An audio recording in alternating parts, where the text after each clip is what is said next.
하나님 말씀을 보겠습니다. 골로새서 1장 13절에서 14절까지입니다. 골로새서 1장 13절에서 14절까지입니다.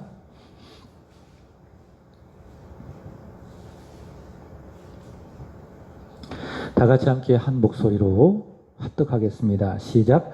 그가 우리를 흑암의 권세에서 건져내사 그의 사랑의 아들의 나라로 옮기셨으니 그 아들 안에서 우리가 속량 곧 죄사함을 얻었도다. 아멘. 우리 14절 다시 한번 읽겠습니다. 시작. 그 아들 안에서 우리가 속량 곧 죄사함을 얻었도다. 자, 눈을 감고 한번 암송해 보겠습니다. 자, 시작. 그 아들 안에서 우리가 속량 곧 죄사함을 얻었도다. 우리 옆에 사람 보고 한번 암송해 보세요. 막상 하려니까 또 안 되죠? 자, 우리 옆에 사람 보고 그 아들 안에서 우리가 속량 곧 죄사함을 얻었도다. 암송해 보는 겁니다. 말해 보는 겁니다.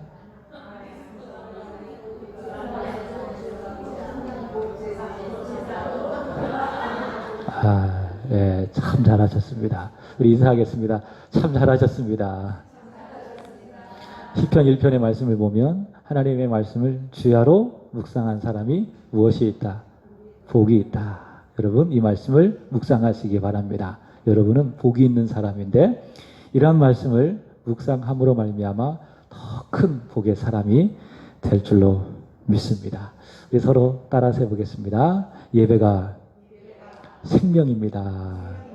예배드려야 삽니다. 믿으시죠? 이런 말씀을 드리는가 하면 오늘 한 6시쯤에 예배를 준비하고 있는데 모르는 전화번호가 떴어요. 그래서 전화를 받아봤어요. 그랬더니 목사님, 김은기 목사님이시죠? 그랬더니 네, 누구시죠? 저 아무개 집사입니다. 그랬더니 문득 생각이 나요. 그래서 제가 물어봤죠. 혹시 어느 교회 집사님이십니까? 라고 했더니 제가 이제 7여 년 전에 사역했던 그 교회의 집사님이신 겁니다. 그래서 갑자기 목사님이 생각이 나서 목사님께 연락을 하고 싶었는데 수첩을 찾다가 제 전화가 있어서 목사님께 전화를 드리고 싶어서 전화를 하게 됐습니다. 이렇게 이제 말씀을 하시더라고요. 제가 이제 기억하기로는 그 집사님이 이렇게 들으면 좀 서운하시겠지만 굉장히 까칠하셨어요. 그리고 굉장히 예민하시고 그래도 제가 잘 권면하고 또 예배 잘 드릴 수 있도록 그렇게 이끌었던 그런 기억이 있는데 그러시더라고요. 이대로 가다가는 제가 죽을 것도 같아서 목사님이 생각나서 연락을 드렸습니다. 왜 그러시죠? 했더니 그 교회가 최근에 담임 목사님이 은퇴를 하고 리더십이 교체된 그 과정 속에서 많은 어려움을 겪었대요. 그래서 기존에 있는 성도님들도 많이 떠나고 교회가 참 혼란스러우면서 본인도 자연스럽게 교회를 멀리하게 되고 그러면서 이제 교회를 떠나가게 되었고 또 교회 한번 가려고 가까운 교회라도 마음을 먹었는데 코로나가 빵 터지는 바람에 예배를 드리지 못하고 그래서 이 유튜브로 말씀을 들어가면서 소위 말해서 신앙을 연명하고 있다는 겁니다. 그래서 교회 와서 예배를 드리지 못하니까는 이제는 정말 죽을 것 같아가지고 혹시 목사님이 가까운 데서 목회하고 있다면 거기라도 가서 예배를 드리고 싶은 마음에 목사님이 생각이 나서 전화를 드렸습니다. 이렇게 이야기를 하더라고요. 그래서 목사님 어디 계세요? 그랬더니 대전에 있습니다. 라고 했더니 너무 머네요. 그러시더라고요. 그래서 혹시 대전으로 이사 오면 저에게 꼭 오세요. 이런 이야기를 드렸습니다. 그러면서 저희 교회 주소를 한번 알려달라는 거죠. 한번 꼭 대전에 오면 목사님을 찾아뵙고 싶겠다고 그렇게 이야기를 합니다. 그래서 제가 이제 주소를 보내드리고 문자를 넣어드렸어요. 집사님 예배 꼭 회복하십시오. 유튜브로 예배 드리지 말고 가까운 교회 가셔가지고 예배 드리십시오. 하나님은 집사님을 사랑하십니다. 그리고 이렇게 이야기했습니다. 교회는 엄마와도 같습니다. 여러분 엄마 없이 우리가 태어날 수 있어요? 잘할 수 있어요? 살 수 있어요? 없습니다. 엄마가 있어야 우리가 살 수가 있습니다. 이거는 제 얘기가 아닙니다. 종교개혁자 칼빈은 교회를 어머니라고 이야기했습니다. 어머니. 우리를 천국까지 인도하는 어머니가 무엇이다? 교회다. 그래서 교회 안에서 우리가 거듭나는 거예요. 교회 안에서 말씀을 잘 먹고 잘하는 거고 그렇게 잘 자라서 결국 어디까지 가요? 교회를 통해서 천국까지 가게 되는 겁니다. 근데 엄마 없이 유튜브로 말씀을 들으면서 신앙을 연명하니까 마치 투석하는 것처럼 얼마나 괴롭고 힘들어요. 그러니까 그런 얘기하죠. 이렇게 하다가는 죽겠습니다. 이런 얘기를 할 수밖에 없는 거예요. 그래서 저는 개인적으로 우리 세안교회 성도님들이 생각이 났어요. 우리 세안교회 성도님들은 참 행복한 분들이다. 왜냐하면 섬길 수 있는 교회. 주일이면 고민하지 않고 예배드릴 수 있는 교회가 있기 때문에 여러분은 어떤 사람? 행복한 사람. 자녀에게 엄마가 있는 것처럼 여러분은 어머니와도 같은 따뜻한 품이 있는 교회가 있는 참으로 행복한 사람. 서로 인사하겠습니다. 집사님은 권사님은 복 있는 사람입니다. 자, 오늘은 사도신경 14번째 시간 죄를 사하여 주신 것을 믿습니다 라고 하는 제목으로 말씀을 전하겠는데, 앞으로 두 가지 주제만 하면 사도신경이 끝나요. 기억을 다 하고 계시는지 모르겠지만 몸이 다시 사는 것 다음 주에 말씀을 배울 거고, 그 다음에는 영원히 산다라고 하는 이 두 가지 주제만 하면 끝납니다. 사도신경이 끝나면 제가 이 사도신경을 시작을 하면서 말씀을 드렸던 기억이 있는데, 사도신경을 통해서 우리의 믿음의 기초를 세웠지 않았습니까? 그럼 그 위에다가 성경의 내용들을 하나씩 쌓아가는 것인데, 그래서 사도신경이 끝나면 이제 신약성경 마태복음부터 요한계시록까지 그 주된 내용들을 공부해보는 그런 시간을 갖기를 원합니다. 이후에 시간이 된다면 한 구약성경도 공부를 해보고요. 우리 세안교회가 성경을 공부하는 시간이 특별히 없기 때문에 이런 수요예배 시간을 통해서 성경을 한번 공부를 해보는 것입니다. 자, 지금까지 사도신경의 신앙의 고백을 통해서 우리는 하나님에 대해 공부했습니다. 하나님은 성부, 성자, 성령 하나님으로 존재하신다라고 하는 것이고요.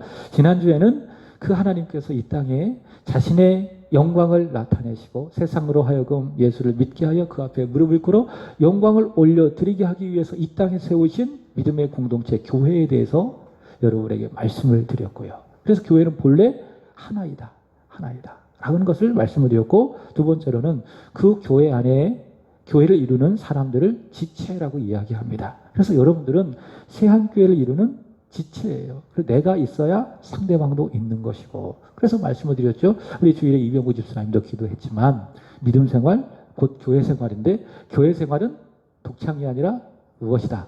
합창이다 라고 하는 겁니다. 합창이다. 성도와 성도 간의 교통이 있어야 된다. 그래야 교회 생활이 즐겁고 행복하고 우리 다 같이 손 꼭 잡고 아름답게 합창하면서 같이 천국에 가자고요. 아셨죠? 다른 데 갈 생각 하지 말고 우리 손 꼭 잡고 이 교회에서 멋지게 아름다운 하모니로 합창 멋지게 부르면서 어디까지 가자? 천국까지 가자. 자, 그래서 지난주에는 거룩한 교회에 대해서 그리고 성도의 교통에 대해서 말씀을 공부했고, 자, 오늘은 죄사함에 대한 말씀을 공부를 하기를 원합니다. 범죄를 연구하는 한 기관에서 2013년도 기준으로 우리나라에서 일어나는 주요 5가지 범죄를 확인해 보았습니다. 첫 번째, 살인. 두 번째로는 강도. 세 번째로는 강간. 네 번째로는 절도. 다섯 번째로는 폭력. 이 5가지 범죄를 확인해 보고 이른바 범죄 시계를 만들었습니다. 그래서 확인을 해보니까는 살인은 9시간 20분 24초마다 한 번씩 일어나더라. 두 번째로는 강도는 6시간 14분 24초마다 한 번꼴로 강도가 일어나더라. 그 다음에 강간 및 추행은 25분 12초마다 한 번씩 일어나더라. 그 다음에 절도는 얼마일까요? 1분 53초. 그러니까 우리가 1시간 정도 예배를 드리면 한 60번 이상, 60번 가까이 무엇이 일어나요? 절도. 소위 말해 쎄빈다고 이야기하죠. 그 절도가 일어나더라. 그 다음에 폭력. 폭력은 이것도 마찬가지 1분 52초마다 한 건씩 발생하는 것으로 나타났습니다. 여러분, 세계에서 가장 잘 사는 나라라고 한다면 요즘엔 좀 그런 이미지가 좀 떨어졌죠. 미국 아니겠습니까? 미국을 조사해 보았습니다. 아주 오래전인데 1999년도에 범죄 시계를 만들어 봤습니다. 확인해 봤더니 살인은 얼마만 한 번씩 일어난 줄 아세요? 34분마다 한 번씩. 미국이 그런 나라예요. 그 다음에 강도는 1분마다 한 번씩. 그 다음에 간가는 6분마다 한 번씩 일어난다라고 이야기합니다. 근데 참 안타까운 것은 시간이 가면 갈수록 이런 범죄의 시간들이 점점 좁혀지고 있더라는 거죠. 바꿔 이야기한다면 범죄 횟수가 줄어드는 것이 아니라 범죄 횟수가 점점 늘어나고 있다는 겁니다. 요즘 시대가 참 살기가 편리해졌어요. 근데 여러분, 편리한 것과 좋은 것은 같아요, 틀려요? 같아요, 틀려요? 틀립니다. 예를 들면 우리가 코로나가 빵 터져가지고 각 교회별로 온라인 예배를 딱 드리기 시작했어요. 그죠? 온라인 예배를 처음 딱 드리면서 처음은 어땠어요? 편리했죠. 야, 이렇게도 예배 드릴 수 있구나. 굳이 교회 오지 않고 인터넷을 통해서 스마트폰을 통해서 예배를 드린다라고 하는 것이 참 편리하고 그래서 그렇게 생각을 했어요. 근데 한 주, 두 주, 세 주 그렇게 온라인으로 예배 드리다 보니까 좋아요, 나빠요? 절대로 좋지 않습니다. 절대로 좋지. 아멘 그러셨어요? 그럼 회개하셔야 돼. 절대로 안 좋은 거예요, 그게. 여러분, 예배라는 건요, 인격 대 인격으로 만나서 예배를 드려야 그게 은혜가 되는 겁니다. 제가 개인적으로 야구를 좋아하는데, 직접 가서 본 것을 직관이라고 이야기해요. 그 다음에 간접적으로 집에서 본 것을 직관이라고 이야기해요. 근데 야구를 저도 작년 같은 경우에는 야구를 직관을 굉장히 많이 갔거든요. 근데 직관하고 직관하고 뭐가 좋은가 하면 직관이 정말 좋아요. 이건 TV로 볼 수 없는 그 생동감이 거기서 느껴지기 때문에 정말 좋습니다. 예배도 마찬가지입니다. 온라인 예배하고 현장 예배하고 하늘과 땅 차이예요. 그렇지 않겠습니까? 왜요?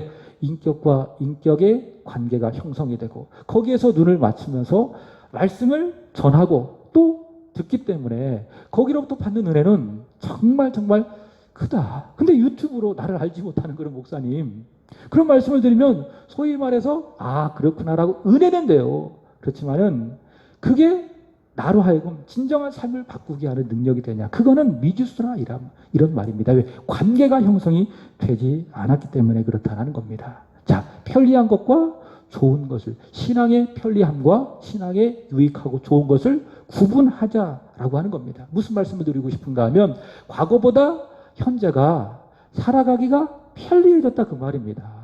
근데 세상이 좋아졌어요? 아니죠. 그래서 연세 드신 분들은 옛날이 좋았다라고 하는 말을 많이 하지 않겠습니까? 저도 어렸을 때가 좋았다. 요즘 아이들을 보면 그런 생각을 해요.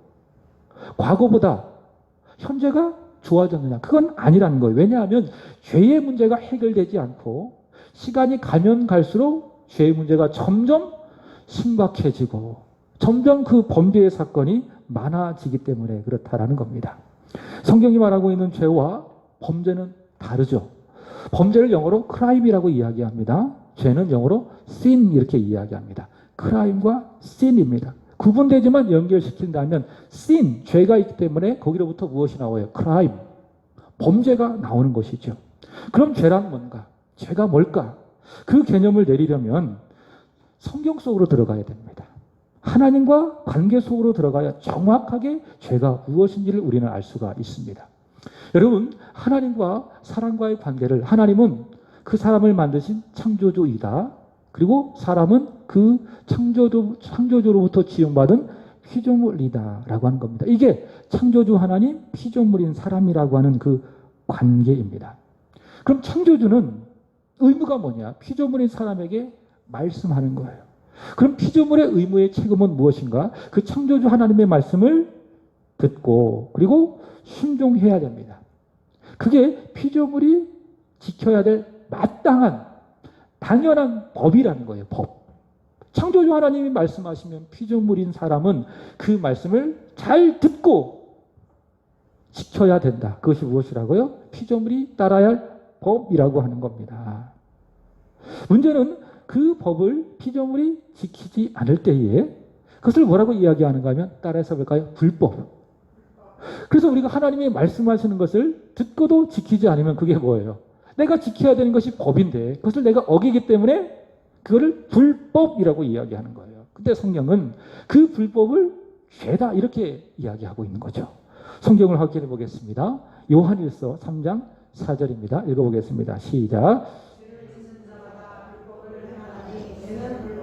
자, 정확하게 죄는 뭐다?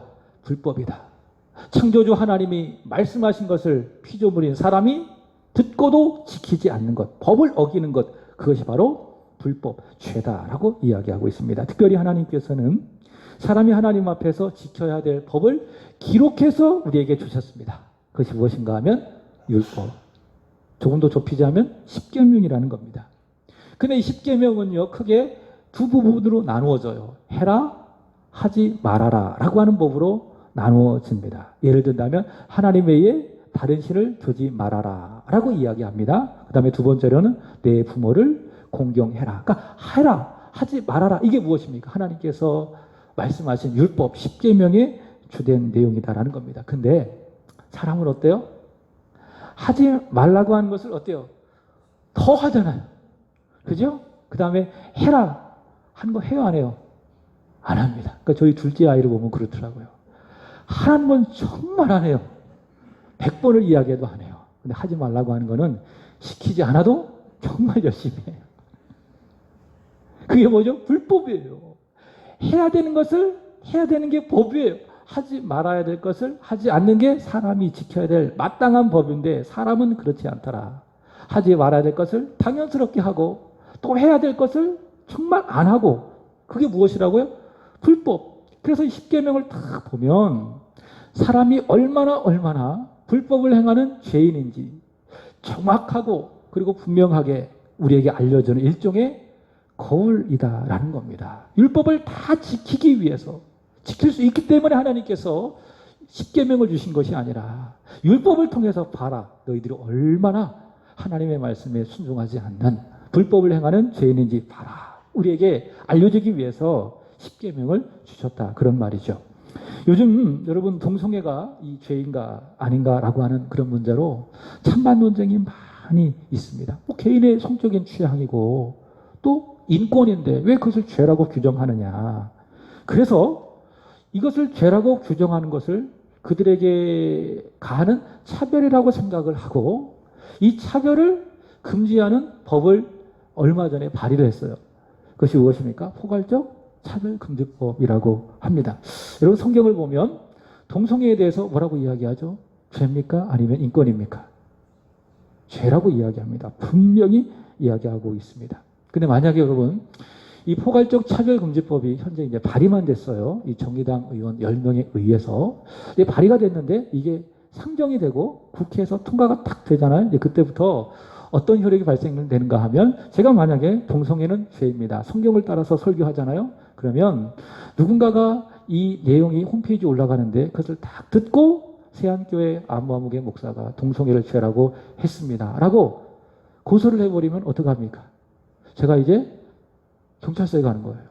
그리고 이제 300만 원 벌금을 내게 되는 그런 상황이 현실이 되는 것입니다. 그만큼 그런 법인데 로마서 1장 26절, 27절 말씀 보시면 이 동성애에 대해서 이렇게 이야기합니다. 자, 읽지는 않겠지만 여기 말씀 보시면 순리라고 하는 말을 기억하세요. 자, 순리. 그 다음에 27절 말씀 보시면 순리의 반대말 무엇이 있습니까?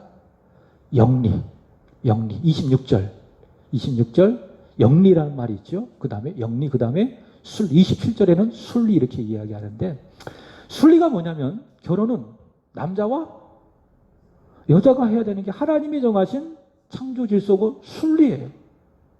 사랑을 하는 것도 마찬가지입니다. 남녀 간의 사랑, 그 사랑은 남자가 여자 간에 이루어져야 돼요. 그게 무엇입니까? 하나님의 순리예요. 그럼 영리는 뭡니까? 왜 그것만 사랑이라고 하냐? 왜 그것만 결혼이라고 이야기하냐? 남자가 남자를 사랑해서 결혼할 수도 있다. 여자가 여자를 사랑해서 결혼할 수도 있다. 그래서 한 아들이 결혼하기 위해서 결혼 상대를 딱 데리고 왔는데 누구예요? 남자 며느리를 데리고 왔어요. 여러분 받아들일 수 있겠어요? 참 우스운 이야기지만 그게 현실이 될 날이 올 수도 있습니다. 여자가 결혼하기 위해서 결혼 상대를 데리고 왔는데 사위가 남자가 아니라 누구예요? 여자예요. 다 뭡니까? 영리라고 하는 거예요. 영리. 그래서 동성애는 순리가 아니라 무엇이다? 영리다. 하나님이 정하신 순리를 거스르는 것이기 때문에 영리고 그래서 그것이 무엇이다? 불법이기 때문에 그게 죄이다라고 합니다. 자, 근데 바울은 왜 사람은 영리로 이런 불법인 동성애를 행하는가라고 말하는데 그것을 통해서 죄가 뭔지를 잘 설명을 하고 있습니다. 우리 로마서 1장 28절을 읽어보겠습니다. 시작. 또한 그들이 마음에 하나님 두기를 싫어하며 하나님께서 그들을 그 상실한 마음대로 내버려 두사 합당하지 못한 일을 하게 하셨으리. 자, 죄는 뭐냐? 따라서 봅니다. 마음에 하나님 두기를 싫어하는 것. 자, 첫 번째 죄는 무엇이다? 불법이다. 두 번째로는 죄는 뭐다? 하나님을 마음에 두기 싫어하는 것. 사람에게 있어서 가장 중요한 것이 하나 있다면 마음입니다. 그래서 잠언 4장 23절의 말씀을 보시면 무릇 지킬 만한 것 중에 너의 마음을 지켜라 라고 이야기를 하고 있습니다. 근데 하나님께서 사람을 창조하실 때에 그 중요한 마음을 창조하시고 그 마음의 중심에 하나님을 심어주셨어요. 그것이 하나님의 형상이라는 것으로 우리가 이해가 되는데 그 마음의 중심에 누구를 심어주셨다? 하나님을 심어주셨다라고 하는 겁니다. 마음의 주인은 내가 아니라 내 마음속의 중심이 하나님이기 때문에 하나님이시라는 거예요. 그래서 사람은 언제 가장 행복하는가 하면 내 마음의 중심에 하나님이 계시고 하나님이 말씀을 통해서 나를 지배하실 때에 그 상태를 가장 행복하다. 그렇게 규정하는 것이죠. 하나님께서 내 마음의 중심에 계셔서 나를 다스려 주시는 것. 이것이 바로 창조의 원리라고 하는 겁니다. 근데 사람이 마음의 중심에 계신 하나님 두기를 싫어하는 거예요. 그리고 하나님을 밀어내고 그 중심에 누가 들어오는 거죠? 내가 딱 들어오는 거예요. 그리고 내가 주인 노릇하고 내 생각대로 내 고집대로 살아가는 것. 마음에 하나님 두기를 싫어하고 내가 내 인생의 주인이 되고 내가 내 마음의 중심이 되어 내 생각대로 판단하고 내 생각대로 살아가는 것. 그걸 성경은 뭐라고 이야기합니까? 그것을 죄라고 이야기하는 거예요. 그래서 마음에 하나님 두기를 싫어하고 자기 자신이 인생의 주인 노릇하니까는 나타나는 현상이 뭐예요? 그게 동성애예요. 순리를 거스르고 영리를 행하는 동성애라는 거예요. 내 마음의 중심에 하나님이 계신다면 절대로 영리로 살아갈 수 없습니다. 하나님의 말씀을 따라 순리대로 살아갑니다. 하나님의 내 마음의 중심이 계신다면.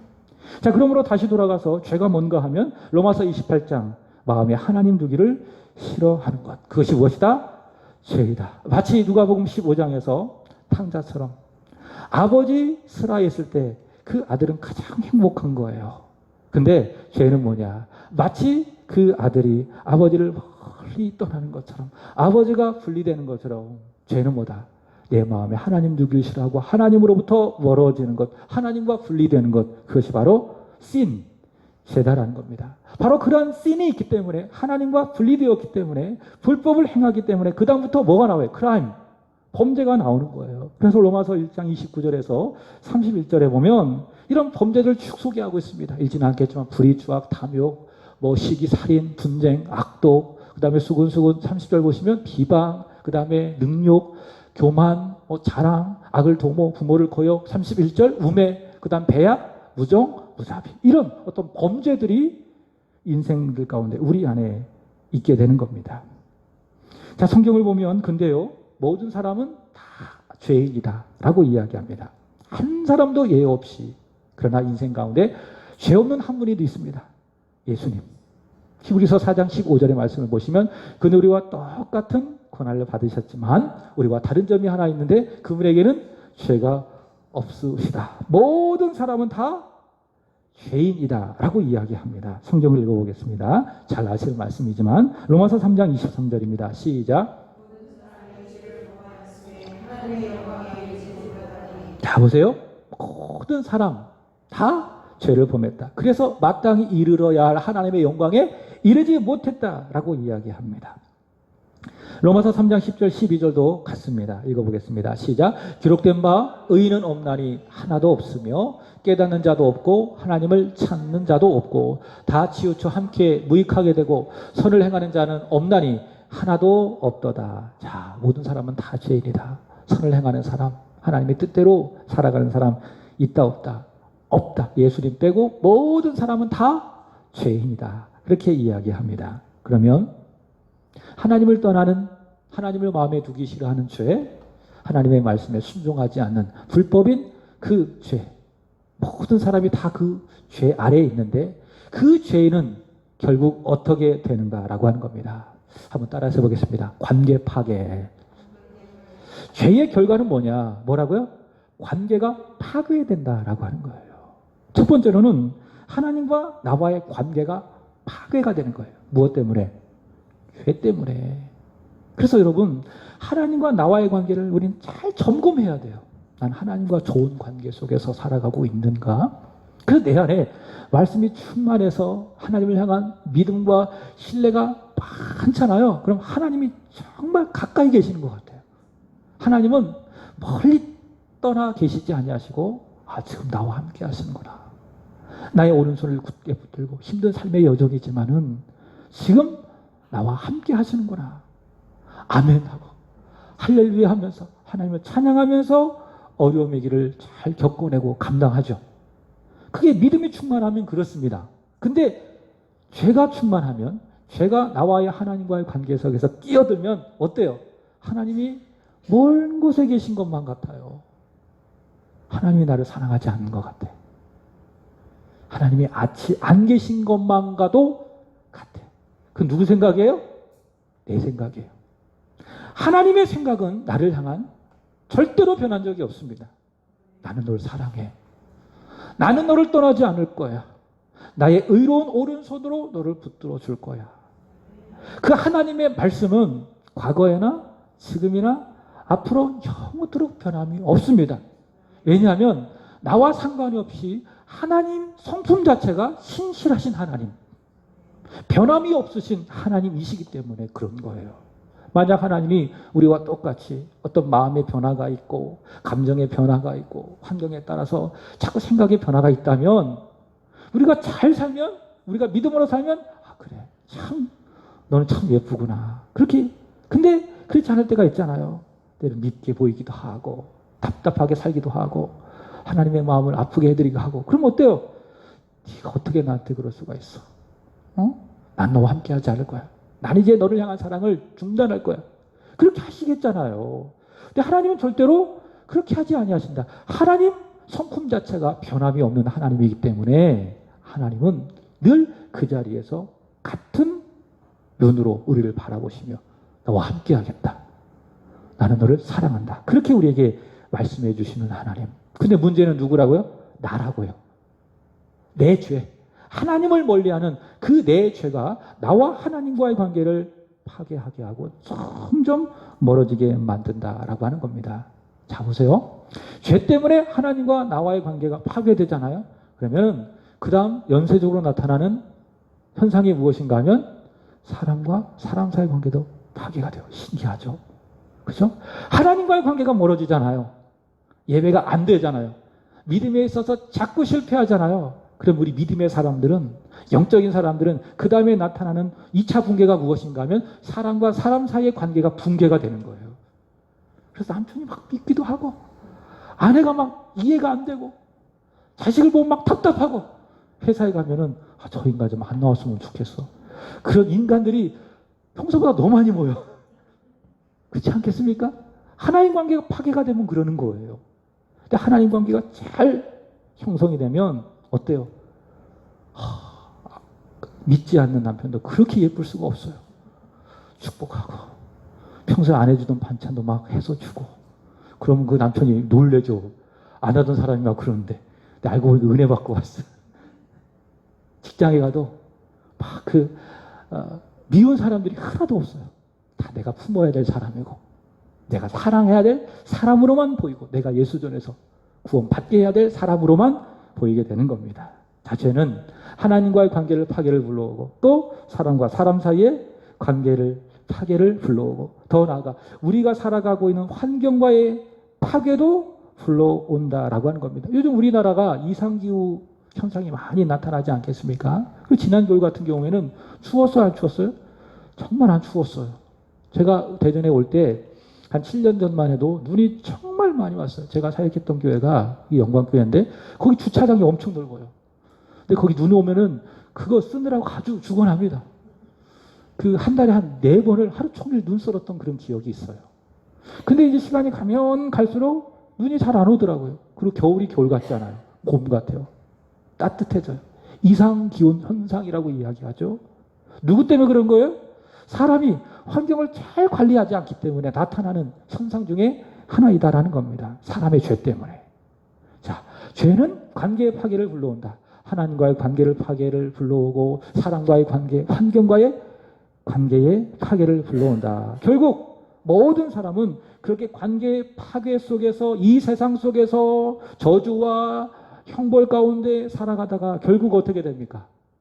죽음을 당하게 된다라고 하는 거예요. 로마서 6장 23절입니다.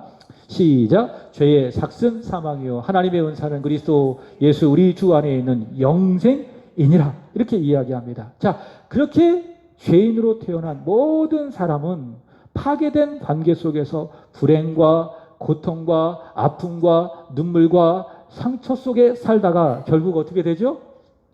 죄의 삭을 받고 죽게 된다라고 하는 겁니다. 이 죽음이라는 건요, 두 가지 죽음을 의미합니다. 첫 번째로는 우리의 영혼과 우리의 육체가 있는, 이게 구성이 사람이 되는 거예요. 근데 육체적인 죽음은 무엇인가 하면 내 영혼과 내 육체가 분리가 되는 겁니다. 이게 육체적이고 물리적인 죽음이에요. 그 다음에 두 번째로는 죄인이 죄를 지었기 때문에 죽었어요. 그렇게. 그러면 그걸로 끝이냐? 아니죠. 이 세상에서 죄를 지었기 때문에 이제 그 죄값을 죽은 다음에 내가 치러야 되는 거예요. 그게 뭡니까? 뜨끈뜨끈한 데 가는 거예요.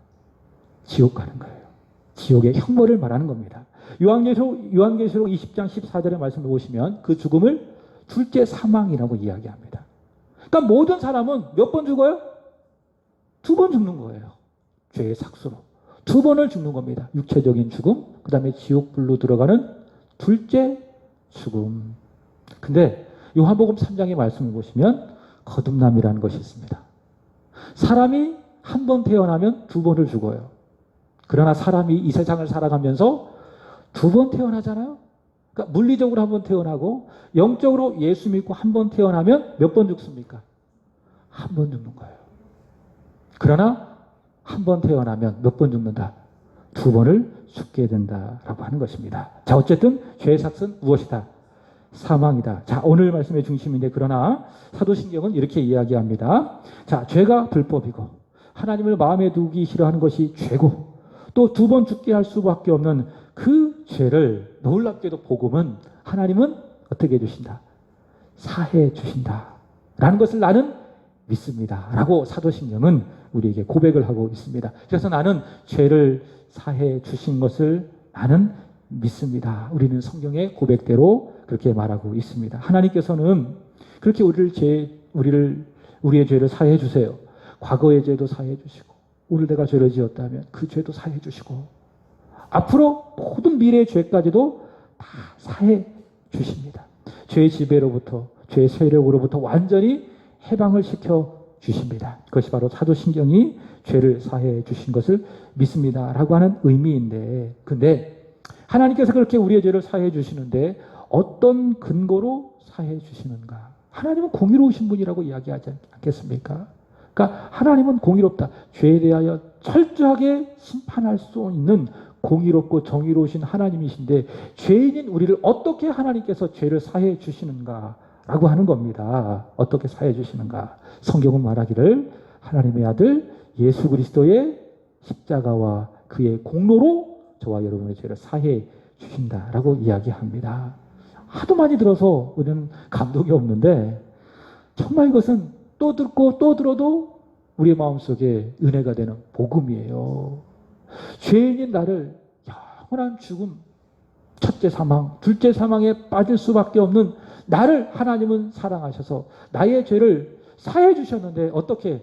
그 아들 예수 그리스도와 그의 십자가의 공로로 내 모든 죄의 문제를 사해 주신다라고 하는 것입니다. 자, 이에 관해서 두 가지를 기억하십시오. 자, 따라서 봅니다. 나를 위하여, 그 다음에 나를 대신하여. 자, 나를 위하여, 나를 대신하여. 자, 첫 번째, 하나님께서는 누구를 위하여? 나를 위하여 누구를 보내셨어요? 흠없고 점도 없는 하나님의 아들 성자 하나님 예수님을 나를 위하여 보내셨어요. 그리고 두 번째로는 예수님 나를 대신하여 나 대신 십자가를 지시고 십자가에 달려 죽으셨어요.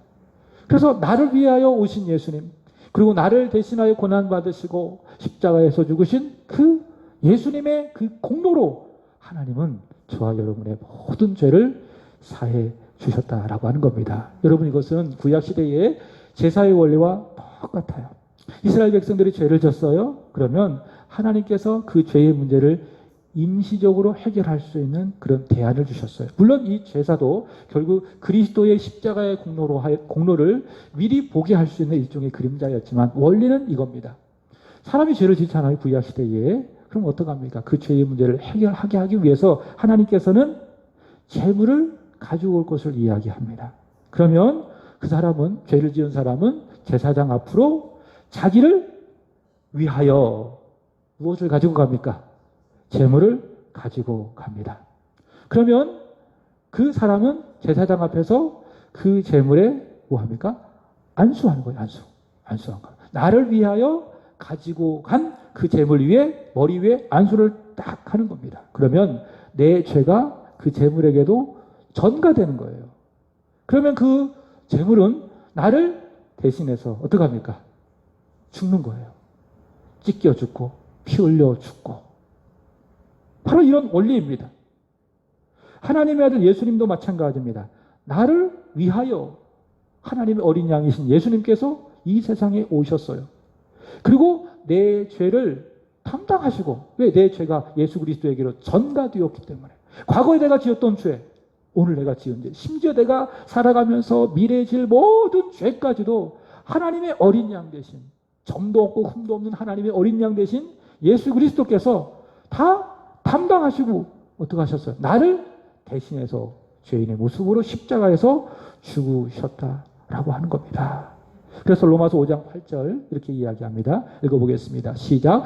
우리가 아직 죄인되었을 때에 그리스도께서 우리를 위하여 죽으심으로 하나님께서 우리에 대한 자기의 사랑을 확증하셨느니라. 아멘. 자, 그리스도께서 우리를 위하여 또 나를 대신하여 십자가에서 죽으심으로 말미암아 우리의 모든 죄를 사해 주셨다. 그래서 하나님께서 저와 여러분을 얼마나 사랑해 주셨는지 확인시켜 주시고 그 다음에 확증시켜 주셨다라고 하는 거죠. 그래서 여러분, 하나님의 사랑을 마음속에 깊이 생각하려면 어디로 가셔야 돼요? 십자가로 가셔야 돼요. 나를 대신하여 나를 위하여 담당하신 주 예수 그리스도의 십자가 앞으로 가셔야 돼요. 그럼 거기에 하나님의 사랑이 확증된 사건을 통해서 우리는 감동할 수밖에 없습니다. 메말랐던 은혜가 그 십자가의 사랑으로 말미암아 다시금 회복되게 되는 것입니다. 그래서 십자가는 능력이에요. 십자가는 우리에게 하나님의 사랑을 보여주는 가장 정확한 근거. 에베소서 1장 7절은 또 이렇게 이야기합니다. 시작. 우리는 그리스도 안에서 그의 은혜의 풍성함을 따라 그의 피로 말미암아 속량 곧 죄사함을 받았느니라. 자, 나를 위하여 그리고 나를 대신하여 하나님의 아들 예수 그리스도께서 십자가에서 피를 쏟으셨습니다. 의로운 피, 죄가 없고 흠도 없는 피라고 해서 그 피를 보혈이라고 이야기하는데, 보혈을 쏟으심으로 말미암아 곧 우리가 무엇을 얻었습니까? 죄사함을 받았다라는 거죠. 자, 오늘 말씀도 마찬가지입니다. 골로새서 1장 14절. 그 아들 안에서 그 아들께서 우리를 위하여 우리를 대신하여 십자가에서 죽으심으로 말미암아 속량 곧 무엇을 얻었다? 죄사함을 얻었다라고 하는 것입니다. 자, 지난주도 소개했지만 하이델베르크 요리문답 죄사함에 대하여 이렇게 이야기합니다. 자, 죄를 사하여 주신 것에 대하여 당신은 무엇을 믿습니까? 읽어보겠습니다. 노란색 글씨입니다. 시작. 나는 그리스도의 속죄로 말미암아 하나님께서 내 죄와 나를 미혹하는 죄성에 대해 정죄하지 아니하심을 믿습니다. 오히려 하나님께서는 은혜로 말미암아 내게 그리스도의 의를 덧입혀 주셔서 심판으로부터 나를 영원히 해방시켜 주셨습니다. 이 하이델베르크 요리문답은 이 죄사함에 대하여 하나 더 보태주고 있습니다. 그것이 무엇인가 하면 예수 그리스도께서 나를 위하여 나를 대신하여 십자가의 죽음으로 말미암아 우리가 죄사함을 얻었다라고 이야기하는데, 거기서 한 걸음 더 나아갑니다. 어떤 원리인가 하면 전가의 원리입니다. 자, 우리가 예수 그리스도에게 손을 쫙 내밀었어요. 이것을 영적인 의미로 그를 믿었다 이야기하는 거예요. 그 믿음은 예수님께 손 내미는 거예요. 믿음은 뭐라고요? 예수님께 손 내미는 거예요. 그럼 예수님 어떻게 하십니까? 우리의 손을 잡아주세요. 그래서 우리 세안교회 이 손 잡아주는 게 개인적으로 참 좋아요. 성부, 성자, 성령 하나님과 그 십자가의 사랑으로 세워진 울타리 아래서 성도들을 보호하고 품어주고 손잡아 일으켜주는 공동체. 이것이 이제 그 심볼에 있는 의미인데, 자, 믿음은 뭐다? 예수 그리스도에게 손을 내미는 것이다. 그것이 내가 예수를 믿는 것인데, 내가 그렇게 예수를 믿잖아요. 예수 그리스도를 향하여 내 손을 내밀잖아요. 그러면 내 죄가, 내 과거의 죄, 오늘 지었던 죄, 미래의 모든 죄가 누구에게로 가요? 예수님에게로 전가되는 거예요. 그리고 예수님은 내 죄 때문에 나를 대신해서 십자가에서 죽으신 것이고, 근데 예수께서 가지신 그 하나님의 의, 그러니까 사람으로는 절대로 만족시켜 드릴 수 없는 하나님이 원하시는 그 하나님의 의가 있어요. 그러니까 우리 의로는 하나님을 만족해 드릴 수 있었어요? 없습니다. 내가 아무리 100% 열심히 하고 흠도 없고 점도 없이 그렇게 주를 섬긴다 할지라도 그것이 하나님의 마음을 만족해 드릴 수 있다 없다? 절대로 없다. 우리는 다 죄인이기 때문에. 오직 하나님을 만족해 드릴 수 있는 분은 예수 그리스도 한 분밖에 없습니다. 그래서 내가 예수 그리스도를 붙들고 믿음으로 붙들 때에 예수 그리스도께서 이 땅에서 사시고 십자가에서 죽으시고 부활하심으로 말미암아 완성시켜 주신 하나님의 마음을 흡족하게 해드리는 그 하나님의 의, 사람으로는 절대 만들어낼 수 없는 그 하나님의 의가 누구한테로 오는 거예요? 나에게로 이렇게 전가되는 거예요. 그래서 하나님께서는 그 의를 보시고 너는 의로운 사람이야. 인정해 주시는 거예요. 여겨 주시는 거예요. 그게 칭의, 믿음으로 말미암아 의롭다함을 받는다라고 하는 칭의가, 내가 잘해서, 내가 믿어서, 내가 어떤 일들을 훌륭하게 해서 하나님께서 그것 보시고 나를 인정해 주시는 것이 아니라, 죄 용서해 주시는 것이 아니라 믿음으로 말미암아 그리스도를 붙잡은 것을 통해서 나에게 온 그리스도의 의를 보시고 하나님은 나를 의롭게 여겨 주신다라고 하는 것입니다. 그리스도의 의를 덧붙여 주신다. 그래서 사도 베드로가 말하기를 너희는 그리스도 예수로 옷 입어라. 그렇게 이야기하고 있습니다. 자, 서로 확인하겠습니다. 죄사함 받으셨습니까? 아멘이시죠? 자, 마지막입니다.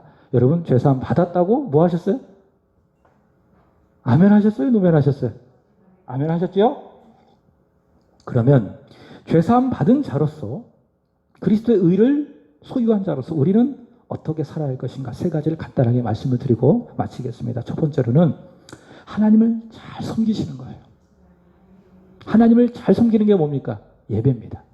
예배. 그러니까 내가 하나님을 섬긴다. 막 내 손과 발로 교회 청소하고 교회를 위해서 헌신하고, 이게 하나님을 섬기는 것도 될 수 있지만 본질적으로 죄사함 받은 사람이 하나님을 섬기는 것은 무엇인가 하면 예배는 예배입니다.